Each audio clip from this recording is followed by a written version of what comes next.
Hello friends, एक बार फिर आपको बहुत बहुत स्वागत है। और दोस्तों, आज की इस वीडियो में हम यहाँ पर बात करेंगे यूपी स्कॉलरशिप शैक्षिक सत्र 2020-21 के संबंध में एक बहुत ही बड़ी और महत्वपूर्ण अपडेट के बारे में। यदि आप एक स्टूडेंट्स हैं और अभी आप स्कॉलरशिप का फॉर्म फिल करना चाहते हैं या फिर आगामी भविष्य में कभी स्कॉलरशिप का फॉर्म फिल करना चाहते हैं, तो आप इस वीडियो को कंप्लीट पूरा देखिए, क्योंकि आज की वीडियो आपके लिए बहुत ही ज़्यादा नॉलेजफुल होने वाली है। हो सकता है इस टाइप की प्रॉब्लम आपके साथ भी क्रिएट हो जाए यदि आप इस बात का ध्यान ना रखें। सो चलिए फ्रेंड्स, आज की इस वीडियो को स्टार्ट करते हैं। दोस्तों, उससे पहले मैं आपसे एक बार गुजारिश करना चाहूँगा कि यूपी स्कॉलरशिप से संबंधित लेटेस्ट न्यूज़ के लिए आप चैनल को सब्सक्राइब करके बेल आइकन को प्रेस कर लीजिए और इस वीडियो को अपने अदर फ्रेंड्स के साथ जरूर शेयर कर दीजिए, ताकि अदर स्टूडेंट्स को भी इस बारे में जानकारी मिल सके। अगर आप हमारे व्हाट्सएप ग्रुप से जुड़ना चाहते हैं तो यूपी स्कॉलरशिप से संबंधित लेटेस्ट अपडेट के लिए व्हाट्सएप ग्रुप की जो लिंक है वीडियो के नीचे डिस्क्रिप्शन बॉक्स में उपलब्ध कराई गई है, वहाँ से आप हमारे व्हाट्सएप ग्रुप से भी जुड़ सकते हैं। और दोस्तों, स्क्रीन पर आप एक कमेंट देख रहे होंगे, ये यूपी स्कॉलरशिप के एक वीडियो पर आया हुआ है जो कि हमने हाल ही में रिसेंटली अपलोड किया। आप स्क्रीन पर देख सकते होंगे, अमन सागर जी का कमेंट है। इसी के माध्यम से आज की इस वीडियो में यहाँ पर आपको आज का जो टॉपिक है वो समझाने वाला हूँ। सर, बीए फार्मेसी स्कॉलरशिप में न्यू रजिस्ट्रेशन नहीं हो रहा है, ऑलरेडी दिखा रहा है मैं बीए कर रहा था और अब बताओ क्या करूँ, बीए छोड़ दिया है। सो फ्रेंड्स, अब आप समझ गए होंगे कि यहाँ पर क्या हो रहा है इन स्टूडेंट्स के साथ। सबसे पहले तो मैं आपको बता दूं कि अब गवर्नमेंट की तरफ से ऐसा प्रावधान किया गया है कि आप स्कॉलरशिप के लिए केवल एक बार ही रजिस्ट्रेशन कर पाएंगे, चाहे आप उसे गलत फिल कर दीजिए चाहे सही फिल कर दीजिए, ये आपके ऊपर डिपेंड करता है। यदि आप उसे गलत फिल करेंगे तो आपको ही भुगतना होता है। इसी तरह से जिन स्टूडेंट्स ने प्रीवियस ईयर में रजिस्ट्रेशन किया था किसी भी कोर्स के लिए, वो किसी भी कोर्स को कर रहे थे, जैसे कि ये स्टूडेंट्स यहाँ पर अमन सागर जी, ये पहले बीए कर रहे थे प्रीवियस ईयर में, बीए इन्होंने छोड़ दिया, ठीक है। और उस ईयर प्रीवियस ईयर यानी कि पिछले साल इन्होंने बीए में स्कॉलरशिप का फॉर्म फिल किया। अब जब इस साल ये स्कॉलरशिप का फॉर्म नया फिल कर रहे हैं तो नया फॉर्म फिल नहीं होगा, क्योंकि इनका जो रजिस्ट्रेशन है वो बीए का किया हुआ है। बीए 3 इयर्स का होता है, ठीक है, बीए 3 साल का होता है। इन्होंने प्रीवियस ईयर में यदि रजिस्ट्रेशन किया है तो वही रजिस्ट्रेशन 3 साल के लिए मान्य होगा। ये आपके कोर्स के ऊपर डिपेंड करता है कि आपका कोर्स कितने साल का है। यदि आपका कोर्स 4 साल का होगा तो वही रजिस्ट्रेशन आपका 4 साल तक मान्य होगा और आप 4 साल तक कोई भी स्कॉलरशिप के लिए नया रजिस्ट्रेशन नहीं कर पाएंगे।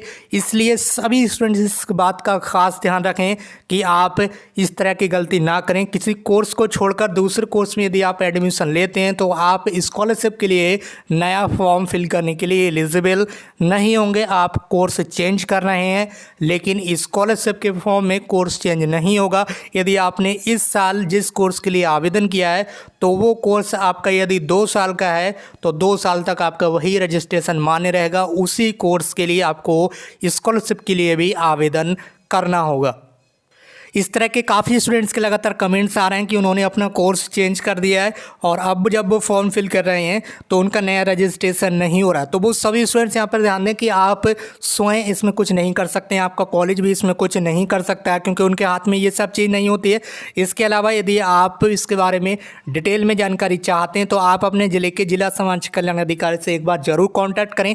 यदि वहाँ से आपका पुराना रजिस्ट्रेशन कैंसिल हो जाता है तब आपको न्यू रजिस्ट्रेशन करने के लिए मिल जाएगा, अन्यथा आप स्कॉलरशिप से वंचित होने वाले हैं। जितने भी स्टूडेंट्स आगामी भविष्य में अपने कोर्स को चेंज करना चाहते हैं या फिर एक कोर्स को छोड़कर दूसरे कोर्स में एडमिशन लेते हैं कोर्स को कंप्लीट किए बिना, तो उसके दुष्परिणाम आपके सामने आप स्वयं देख सकते होंगे। आप छात्रवृत्ति से वंचित हो सकते हैं। इसलिए कोई भी स्टूडेंट्स इस तरह का कार्य करने से बचें और कोर्स को छोड़कर दूसरे कोर्स में एडमिशन लेने से बचें। और इसके साथ साथ आप देख सकते होंगे, यदि आपने इस साल बीएससी में यहाँ पर फॉर्म फिल किया है और यदि आप नेक्स्ट ईयर ही बीएससी छोड़ देंगे, आप कोई दूसरा कोर्स करना चाहेंगे, तो अगर अब इस साल आपने स्कॉलरशिप का फॉर्म फिल किया है तो ये बीएससी का स्कॉलरशिप फॉर्म ही 3 साल तक वैलिड होगा।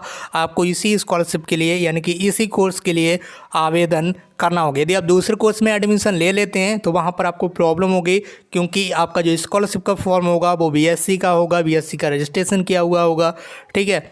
तो नेक्स्ट जब आप वहाँ पर फॉर्म फिल करेंगे तो आपका यही जो पुराना स्कॉलरशिप का फॉर्म है इसका रजिस्ट्रेशन नंबर वहाँ पर आपका शो करेगा और बोलेगा आप इसी रजिस्ट्रेशन से अपने फॉर्म को रिन्यूअल कीजिए। यदि आप अपने फॉर्म को रिन्यूअल करते भी हैं तो वहाँ पर आपका कोर्स चेंज नहीं होगा, केवल बीएससी ही होगा वहाँ पर। इसके साथ साथ और आपका कॉलेज भी चेंज नहीं होगा।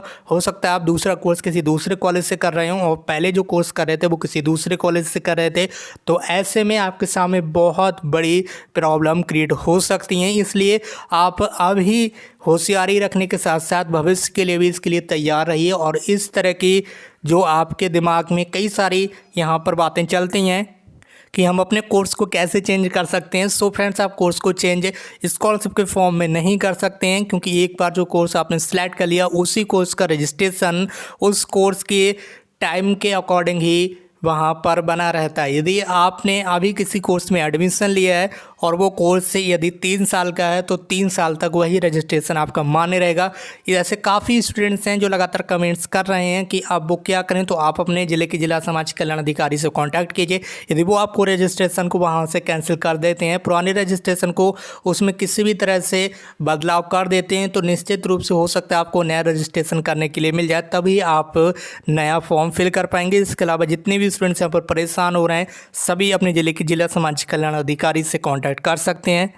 सो फ्रेंड्स, आज की इस वीडियो में बस इतना ही। इसी तरह से लेटेस्ट अपडेट के लिए आप हमारे साथ बने रहिएगा। Thank you so much for watching this video.